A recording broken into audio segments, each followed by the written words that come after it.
Welcome everybody to my greenhouse. Going to show you a couple things around here in a moment, but first I just want to let you know what we're covering today. We're going to be talking initially about how many fights I have left in my career. 2, 6, 16, who knows? Well, I do. And I'm going to share that with you. In addition, we're going to talk about burnout because I've been experiencing it a little bit lately. Just feeling like, oh man, do I have another training camp in me?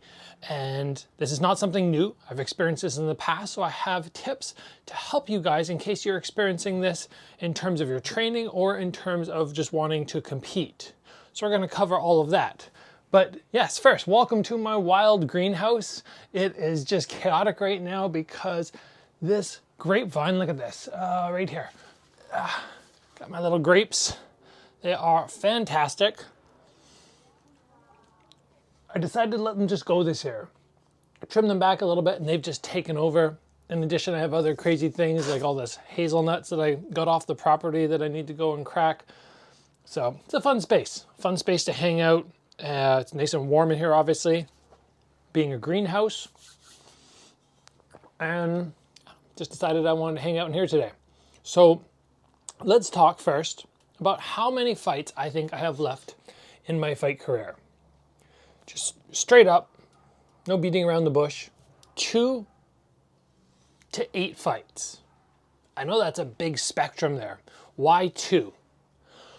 2 because I think potentially I win this upcoming fight that I'll have in November, December, and then I challenge for the Karate Combat title. I win the Karate Combat title. I go, what do I have left to prove? I've already accomplished everything I wanted to. Karate Combat title. Again, just the icing on the cake. But potentially, at that point, I might go, it's time to move full-time into being a YouTuber, creating that online content for you guys, more courses, all sorts of things can happen. So that's a possibility. Potentially, I go, you know what? I want a couple more fights after. I don't feel like I'm quite done. And maybe I do 4 fights. Maybe somebody throws me a good offer at one of the other promotions and I decide, yeah, I really want to give this another 3 years, something like that. Take myself into my early 40s. I don't really know yet, so it could be 6 months. It could be 3 years. But obviously at 38 years old, I'm now sort of thinking about what point I want to stop. But a big part of that is when I want to stop and when I no longer have the motivation to train hard in fight camps. My last fight camp, if you guys were not aware, was super long because Karate Combat pushed me back an extra 5 weeks, ended up turning into something like a 15-week training camp. After that, I just went, I have very little motivation to get back into a serious camp where I'm training 4 hours a day. And I thought it would subside, that fatigue, within a month. But now we're coming up on, I guess that would be coming up on 2.5 months. And Karate Combat recently asked me, are you ready to go? Do you want to start training camp this week? Not much notice, but like this week, do you want to start training camp? I was like, no, I really don't. I could, but I'm not going to enjoy it. And that's the big first thing. You have to enjoy training. Otherwise, it's just going to be an awful process. You got the factor of fear leading up to the fight. You wake up every day going, I don't want to do this. At least for me, I have that fear, but I want to wake up and train because I love doing it. So I wait until I reach that point. Now, many people out there, when you're trying to improve, you're trying to stay in shape, you don't want to just stop. You don't want to stop training entirely and be like, okay, you know what, in 5 weeks, training camp is going to start, so I'm just going to do nothing for the 5 weeks so that when the beginning of training camp rolls around, I really want to be there. You can't do that. You can't let yourself slide that much. But you can take time off from certain activities. So very often, just like today, I'm going to head down to the gym and I'm going to do weightlifting. I think today I might go about 20 minutes early and get a little jog in beforehand on the treadmill, follow up with my weightlifting. Maybe tonight I'll do 20, 30 minutes, maybe some calisthenics, something like that. I don't think I'm going to do any striking today.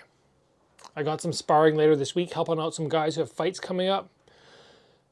And I find that this process of removing myself from being like, oh, I got to train every day, that sort of Michael Phelps mindset. If you don't know Michael Phelps, obviously Olympic swimmer, I think has the most gold medals in the history of the world for Olympics.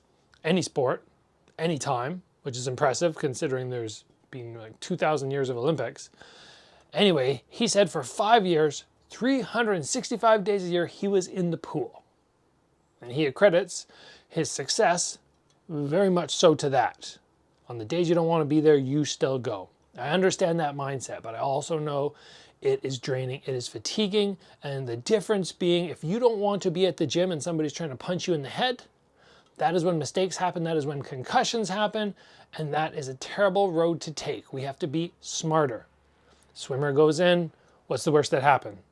They just like, I don't want to be here today, and they push themselves. We have a lot more to think about. So taking time where you go, oh, you know what, for the next 3 weeks, I'm just going to go in twice a week or once a week. I'm going to keep my striking just, a little sharp, but I'm not going to push myself crazy hard, and I find other activities. That has helped me so much.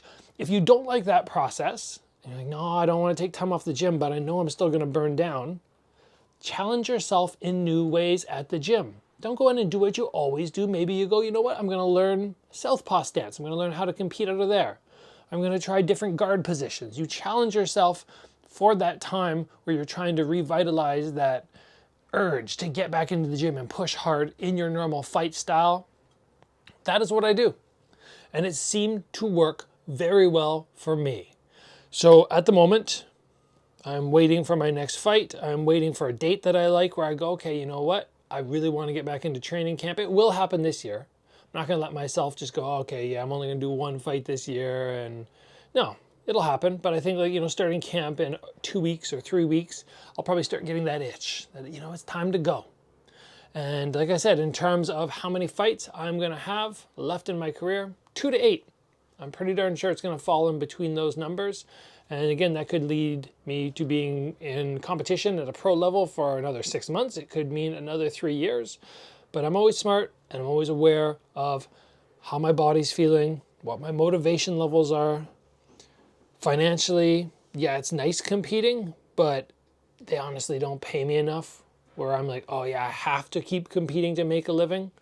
That's just the thing. When you're not in boxing or MMA, all the other fight sports, yeah, they pay you okay money, but it's not enough where you have to stay. So I guess it's kind of a blessing in that way, if you need a silver lining on not getting paid much to fight. But overall, guys, that's just what I wanted to share with you today. I hope some of you guys gained some knowledge from that and are just able to go and make little tweaks to your training so that you can rekindle that motivation in a week, a month, just get back in there and continue to push. So let's close it off. As always, guys, like I say, train hard, and I will see you back here soon for another video.